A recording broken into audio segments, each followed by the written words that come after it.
안녕하세요. 2021년 11월 9일입니다. 네, 우리 셀트리온 삼형제 그죠? 일단 또 오후 들어서 상승세를 조금 더 높여가고 있습니다. 네, 오후 또 장 마무리가 잘 되었으면 좋겠고요. 제2의 테슬라, 네, 리비안 미 현지 시간으로 11월 10일 날 상장이 되는 부분이었죠. 또 최근에 그저 공모가 밴드도 72달러에서 74달러로 상향 조정을 했고 IPO가 성공적으로 마무리가 되면 포드 수준 시가총액까지 올라갈 수 있다라는 이야기 나오고 있습니다. 또 이제 새로운 소식 2023년부터 아마존 이외의 전기 밴 판매도 시작한다고 하는데요. 기존의 주력 부분은 R1T 트럭 부분이랑 R1S SUV 쪽에 대한 부분이 약간 주력종이었는데 일단은 전기 밴 쪽에 대한 부분도 2023년부터 아마존 위주로 해서 판매를 시작한다고 합니다. 아무튼 아마존 제2의 테슬라가 되기를 바라면서 아무튼 투자에 관심이 있으신 분들 잘 판단하셔서 성공적인 투자하시기 바라고요. 구독과 좋아요, 알림 설정 부탁드리겠습니다. 먼저 기사 나온 거 잠깐 보시도록 하겠습니다.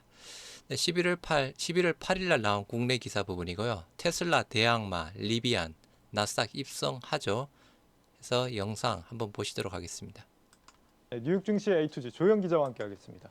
기자, 오늘은 어떤 기업 얘기해 볼까요? 네, 오늘 티커명이 RIVN인데요. 어떤 기업인지 혹시 아실까요? 글쎄요, 이번 티커명은 정말 모르겠는데요. 어딜까요? 사실 아직 상장하지 않은 기업입니다. 그래서 그렇습니까? 아마 좀 몰랐던 것일 수도 상장을 안 했는데도 이 티커명이 나오나 보네요. 그렇습니다. 그리고 많은 서학개미들이 아주 이번 IPO만을 좀 기다리고 있었거든요. 그렇습니까? 현재 시간 9일에 나스닥에 데뷔를 앞두고 있는 전기차 스타트업 리비안에 대해서 오늘 이야기를 나눠보려고 합니다. 전기차 스타트업 리비안이요? 네. 그렇군요. 제2의 테슬라라고도 많이 불리고 우리가 이제 테슬라 워너비 하면 이전에 루시드를 한번 저희가 이야기 나눈 적이 있죠. 예. 루시드에 대해서는 뭐 테슬라와 페라리가 합쳐졌다 이런 이야기를 했었는데 리비안 같은 경우는 전기 픽업 트럭이라는 아주 틈새 시장을 갖고 있습니다. 그렇군요. 우리가 이제 뚜껑이 없는 적재함이 달려 있는 그 네네. 차량을 픽업 트럭이라고 보통 얘기를 하는데 네, 지금 좀 사진을 띄워주실 수 있을까요? 네. 이 차량이 바로 그렇죠. 리비안의 픽업 트럭인 R1T인데요. 보시면 뭐 이제 큰 덩치 그리고 좀 강인한 외관들이 좀 눈에 띄죠. 그래서 오프로드를 달리는 픽업 트럭 시장이 미국에서는 어떻게 보면 상당히 좀 구성이 되어 있습니다. 뭐 물론 한국에서는 사실 좀 보기가 어려운 모델인데요. 하지만 이제 특히 이 전기 픽업 트럭 같은 경우는 앞으로 2, 3년 내에서 상당히 새 제품들도 많이 나오고 시장도 커질 수 있다고 하는 만큼 이 중에서 또 리비안이 가장 먼저 딜리버리 포문을 열었거든요. 그래서 주목되는 것 같습니다. 사진을 보니까 좀 흥행할 법도 한 것 같아 보이긴 하네요. 디자인 면에서. 네. 그런데 이 아마존의 제프 베이조스가 우주여행을 갈 때 리비안이 주목을 받았다. 면서요? 맞습니다. 이게 어떤 내용입니까? 이게 이제 리비안이 베이조스의 전기차라고도 불리거든요. 왜 그렇게 불리냐면 이 베이조스 회장이 그때 우주 여행을 저희가 이야기 나눴잖아요. 네. 블루 오리진을 통해서 우주 여행 1호로 나갔을 때 이 리비안의 전기 픽업 트럭과 또 전기 SUV R1S를 타고 나갔습니다. 그래서 언론에 이제 공개적으로 보여드린 바가 있는데 실제로 베이조스 회장이 리비안의 지분을 한 20% 보유하는 등 좀 지대한 관심을 보이고 있거든요. 그래서 초기에 7억 달러 거액 투자에 나선 데에 이어서 직접 연구 시설을 찾아가지고 생산 라인도 살펴보고 또 아마존 딜리버리밴 10만 대를 선주문하면서 사실상 리비안을 시장에 소개한 장본인이라 할 수 있습니다. 그러니까 일각에서는 테슬라의 대항마로 키우기 위해서 전략적인 선택을 한 것이 아니냐 이런 평가도 있고요. 또 이제 아마존 말고 리비안과 끈끈한 관계를 맺고 있는 곳이 있습니다. 바로 포드입니다. 포드 하면은 이제 미국 시장에서 베스트셀러, 부동의 베스트셀러로 꼽히는 게 바로 포드의 픽업 트럭 F150인데요. 그런데 경쟁자라고 할 수 있는 전기 픽업 트럭 리비안에 포드가 직접 투자하고 있는 것입니다.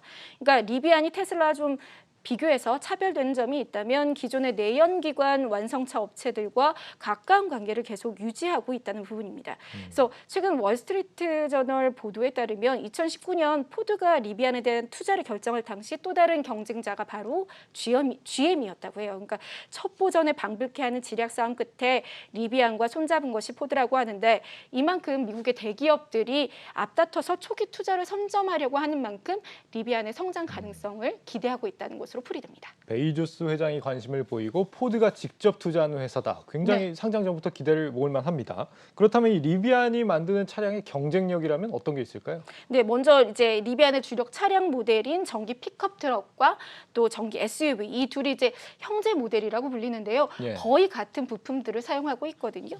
그래서 먼저 지난 9월 출고를 시작한 전기 픽업 트럭을 살펴보겠습니다. R1T 같은 경우는 이제 거친 산악 지형에서도 잘 달릴 수 있는 내구성이 눈에 띕니다.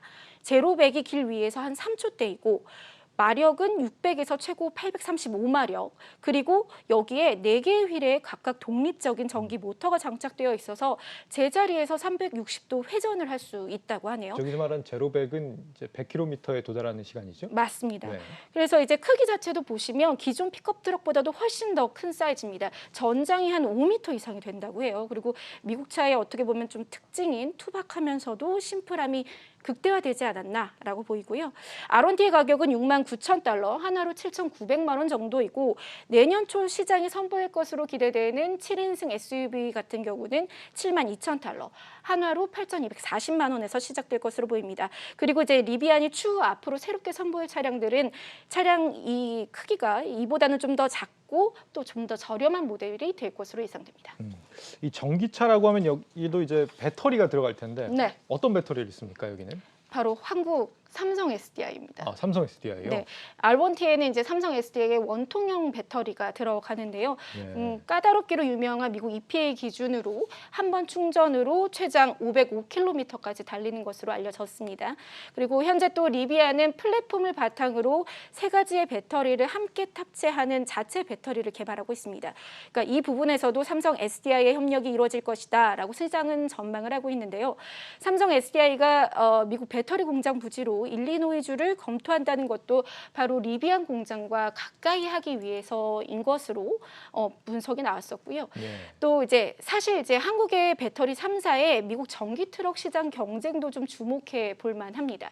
지금 보시는 것이 앞으로 2년 동안 나올 새로운 전기차들입니다. 그러니까 GM의 허머 EV가 연내 인도를 계획하고 있고 내년 초에 포드의 F150 라이트닝이 그리고 테슬라 사이버트랙이 내년 연말에 나올 것으로 기대되고 있는데요. 보시는 것처럼 리비안에는 삼성 SDI 그리고 GM 허머 EV에는 LG 에너지 솔루션의 배터리가 그리고 포드의 F 시리즈에는 SK 이노베이션이 배터리를 공급할 것으로 알려졌습니다. 그리고 리비안은 뭐 삼성 SDI뿐만이 아니라 국내 많은 시장들하고 협력 관계를 맺고 있습니다. 주행 보조 시스템은 만도 그리고 시트 소재는 대원화성, 와이어링 하네스는 에코캡이 납품하고 있는 것으로 알려졌습니다. 역시 한국 배터리가 힘이 좋으니까 이제 픽업 트럭하고도 굉장히 좀 잘 맞는 모양입니다. 네. 현지 시간으로 9일이면 이제 내일 밤에 최종 공모가가 정해지고 그 그렇죠. 다음 날 이제 상장을 하게 될 텐데 공모가가 얼마 정도나 될까요? 최근에 이제 뉴스가 나왔던 게 리비안이 이 상장을 앞두고서 신청서를 다시 수정을 했어요. 그리고선 공모가 희망 밴드를 당초에 57에서 62달러에서 72에서 74달러까지 약 높였습니까? 15%가량 상향 조정했습니다. 공모주 물량은 1억 3,500만 주로 똑같았고요. 그래서 만약 리비안의 공모가가 가장 최고점에서 확정될 경우 IPO를 통해서 100억 달러, 우리 돈으로 약 12조 원에 육박하는 자금을 조달할 수 있고 또 기업 가치는 650억 달러, 우리 돈으로 77조 원에 이르게 됩니다. 이는 테슬라의 뭐 현저히 낮은 수준이죠. 20분의 1 수준일 텐데요. 그렇지만 도요타를 능가하고 투자사인 포드와 뭐 견주어도 손색 없는 수준이거든요. 그래서 다만 이제 리비안이 아직 가시적인 순이익을 내지 못하고 있고 오로지 미래 가치로만 이 시장 가치를 평가받았다는 점에서 앞으로 테슬라만큼 주가가 오르는 데에는 얼마나 역량과 그 경쟁력을 보여주느냐에 따를 것으로 보입니다. 네. 조영 기자와 함께했습니다. 잘 들었습니다.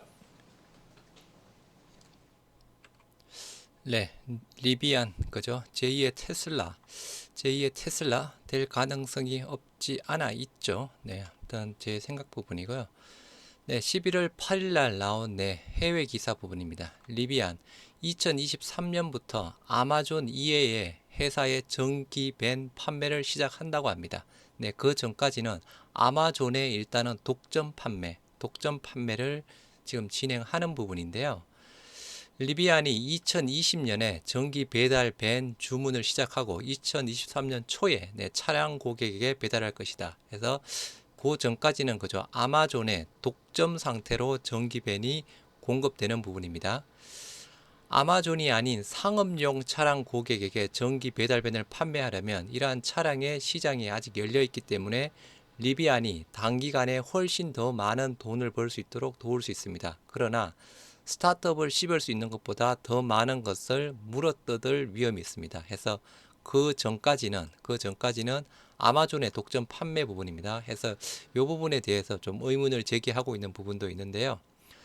차량을 대규모로 만드는 리비안의 능력 아직 입증되지 않았습니다. 네, 대량 생산 능력은 아직 좀 미흡한 부분이고요. R1T를 만들고 납품하기 시작한 지 얼마 되지 않았으며 여전히 대량 생산을 위한 납품 밴을 준비하고 있습니다. 그래서 아마존과 리비안 2019년부터 전기 배달 밴에 대해 협력하고 있다고 발표를 했다고 하네요. 아마존 그죠? 물류 자동화를 위해서 꼭 필요한 부분이죠.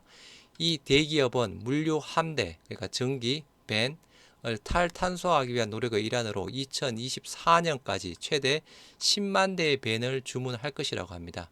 뭐 알려진 대로 그죠? 아마존, 리비안의 지분 20%를 소유를 하고 있는 부분이고, 그래서 리비안이 올해 초 공개할 계획을 발표했을 때 그것은 공유 아마존의 계약에 대한 자세한 내용의 서류와 정권거래위원회, 뭐 이거는 약간 독점 계약에 대해서 이야기를 하고 있는 부분인데요. 일단 두 회사 간 독점 계약을 맺었습니다. 전기 밴에 대해서 아마존이 리비안의 첫 번째 배치를 제공한 후 4년 동안 배달 밴에 대한 독점권을 갖기로 합의했다고 합니다. 이게 좋을 수도 있고 나쁠 수도 있죠, 그죠? 일단은 아마존 뭐 10만 대 이야기가 나오고 있는 부분이라서 아마존은 또한 리비안으로부터 밴을 사고 싶어하는 다른 회사보다 그 후 2년 동안 첫 번째 거부권을 갖게 된다고 하고요. 결과론적으로 리비안은 단기 수익의 상당 부분이 아마존에서 나올 것이라고 잠재 투자자들 사이에서 이야기를 한 부분입니다. 그래서 이게 독점 조항에 대해서 약간 또 이게 좋은 부분인지 좋지 않은 부분인지 일단은 이야기가 나오고 있고요. 아마존의 계약에는 아직 적용되지 않는 것 같지만 독점 계약을 무효화할 수 있는 몇 가지 조항이 있다고 합니다. 아마존이 생산에 들어간 후 2년마다 리비안에 밴 10,000대를 주문하지 않으면 특정 비용을 스타트업에 상환해야 하고 독점 기간이 무효화된다고 합니다. 또한 아마존이 10만 대의 밴을 모두 주문하기 전에 리비안과의 계약을 해지하는 경우도 마찬가지라고 합니다. 그래서 아마존과 리비안 떨어질 수야 떨어질 수 없는 관계 부분이죠. 그래서 어떻게 보면 지금 단기적으로는 그죠? 아마존 이랑 같이 하는 부분 큰 이득이 될 수 있죠. 그래서 CNBC의 방송 진행자입니다. 짐 크레이머. 리비안이 차기 테슬라고, 차기 테슬라란 부분은 인정하는 부분입니다. 하지만 자기는 리비안보다 포드를 소유할 것이라고 이야기를 했습니다. 왜 포드죠? 포드가 지분 12% 가지고 있죠. 그래서 이 사람, 그냥 CNBC 진행자는 그렇게 이야기를 했다는 부분입니다. CNBC의 짐 크레이머는 월요일날 리비안이 차기 테슬라가 될지 회의적이며 포드 자동차의 주식을 소유할 것이다 라고 이야기를 했다고 합니다. 그래서 그 이야기한 내용에 대한 뭐 영상 부분이고요. This is amazing. 그래서 결국 정말 리비안을 믿으면 추적할 수 있는 축복을 받았다. 말 그대로 리비안 투자하면 뭐 약간 좋다는 그런 뉘앙스 부분입니다. 이게 안 나오네요. 그래서 뭐 그렇게 이야기를 하고 있는 뭐 내용 부분입니다. 그래서 이 사람의 자선 신탁은 포드와 아마존의 지분을 소유하고 있다고 합니다. 그래서 좀 해석이 조금 다른 부분이긴 한데요. 리비안이 차기 테슬라가 되는 것에도 회의적인 부분일까요? 아, 네. 그렇네요. 네. 제가 아까 좀 잘못 말씀드렸네요. 리비안이 네, 차기 테슬라가 되는데도 네, 의심할 만하다. 네, 말 그대로 리비안이 제2의 테슬라가 되는 부분에 대해서도 약간 부정적이다라고 이야기를 하고 있는 부분입니다. 이 사람 네, 전문가는 아니고 그냥 CNBC 뉴스 진행자 부분입니다. 그래서 참고하시기 바랍니다. 네, 아무튼 네, 리비안 네, 잘 됐으면 좋겠습니다. 네. 저도 조금 이렇게 관심을 많이 두고 있는 네, 부분입니다. 네. 아무튼 네, 투자 잘 신중하게 판단하시기 바랍니다. 네. 감사합니다.